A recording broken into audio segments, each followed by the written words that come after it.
If you think that I'm maybe, that it's surprising that I should come here as a British politician and hymn the praises of the people who were leading the rebellion, let me put it like this. Strip away all of the flag-waving narratives that you've read about the War of Independence and go back to what the Patriot leaders were saying at the time. They didn't see themselves as revolutionaries. They saw themselves as conservatives.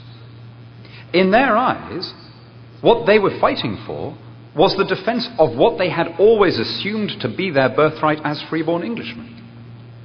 The real revolutionaries, in their worldview, were those in the Hanoverian court who were seeking to unbalance the constitution. Which brings me to my country's tragedy. The grievances which your patriot leaders laid against George III are now coming true in the United Kingdom. Taxes are being levied without popular consent. Laws are being passed unconstitutionally. There has been a huge shift in power from legislature to executive, from the elected representative to the unelected official. You know the really scary thing? I'm watching the process unfolding here as well. Here in the country that was founded in and dedicated above all to the precept of independence, I see people losing their independence as power shifts from citizen to state and from the elected representative to the unelected apparatchik. And my friends, when you do that, you are throwing away something unique, something which is part of the heritage of all humanity. Because, you know, this document is the most successful, the most ingenious political text of its kind ever drafted, and you can measure that by its longevity and by its success today. Your founders understood, because they had spent their lives fighting against it, where the concentration of power leads to corruption and malfeasance and ultimately to dictatorship. And that's why they were determined to draw up a document where power would be dispersed, where jurisdiction would be decentralized, where decisions would be taken as closely as possible to the people that they affect. And that's what you have to this day, or at least it's what you have had until very recently. All of the blessings of the American system, the states' rights, the localism, the dispersal of powers, the direct election of everybody, all of that has, as its fount, this document. And if you think that I'm maybe laying it on a little bit thick, you know, that of course you're a modern democracy, why wouldn't you have these things? Compare and contrast how you have done things to how they are done in other parts of the world. In the European Union, we are in the middle of drawing up a constitution.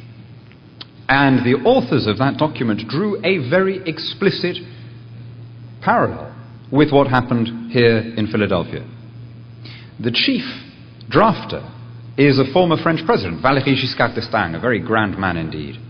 And he, with admirable lack of inhibition, compared himself to Jefferson as he did it. He said, this is our Philadelphia moment, and I am playing the role of Thomas Jefferson. Now, it's open to criticism on so many levels, that in terms of the arrogance, but how about the most obvious one of all, which is that Jefferson wasn't there? He was, as Giscard might have been expected to know at the time, the ambassador to France. But look at what came out of your drafting convention and compare it to what has happened in Europe now. This document is 7,200 words long, with all of the signatories and all of the amendments, all 22 amendments. The draft EU constitution is 76,000 words long. This little document confines itself to broad principles, such as the balance of power between state and federal. The EU constitution busies itself with such minutiae as the status of the disabled, the rights of asylum seekers. Your Declaration of Independence holds out the promise of life, liberty, and the pursuit of happiness. The EU's equivalent, the Charter of Fundamental Rights and Freedoms, guarantees our right to strike action, affordable housing, and free health care.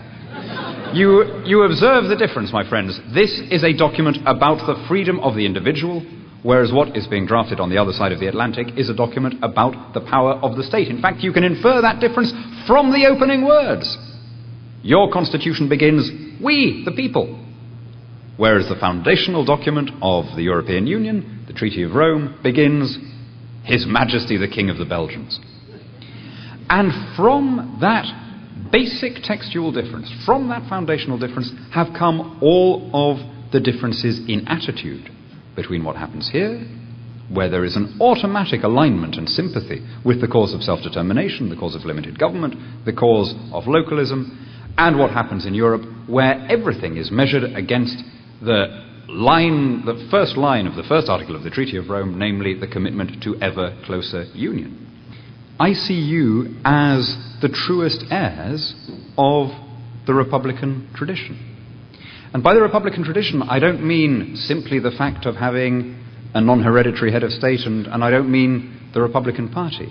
I mean that vision that led to this country being founded. That vision of people not taking orders, looking to themselves for solutions, looking after the people around them, not expecting the government to do it for them. Of a people who are moral rather than moralistic. In other words, people who try to do the right thing rather than trying to hold the right opinions about big corporations or global warming or whatever it is. I see that in this room. I've felt it over the last 24 hours talking to some of you. And that's why I hope that you come out of Valley Forge as the Continental Army did, rejuvenated and committed to the cause of freedom. I hope that you again forge that steel in the soul of the Republic. That you take a Republic that has been tattered and tarnished, and in that forge you give it the white, hot cleanliness of new steel. You should remember what it is that you are heirs to. This extraordinary tradition. Your founders had a vision that you would inspire the world not by the might of your arms, but by the morality of your example. This president, the 44th president, made reference to that in his inauguration speech, in terms, and I hope that he will try and live up to that promise.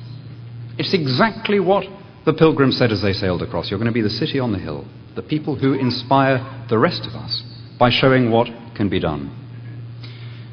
Thomas Jefferson, when he was looking up at the sky and admiring things, he made a very bold prediction. He said there's going to be an enormous migratory flow this way across the Atlantic, from the old world to the new.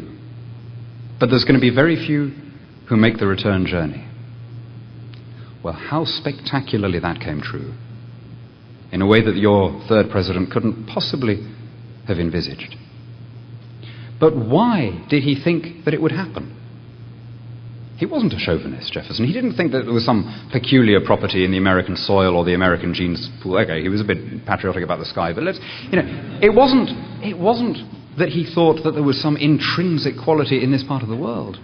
Rather, he believed that your system of government would serve to inspire others. And again, how spectacularly that came true.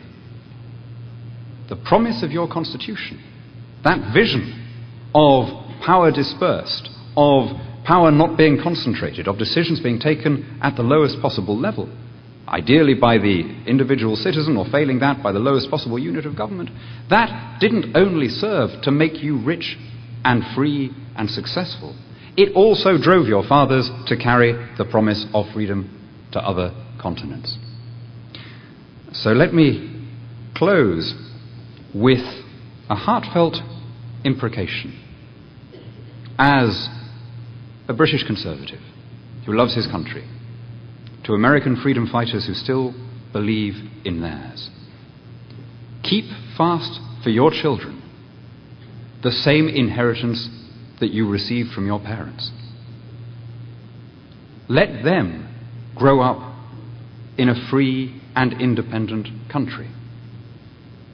Never be afraid to speak to and for the soul of this nation, of which, by good fortune and by God's grace, you are privileged to be part.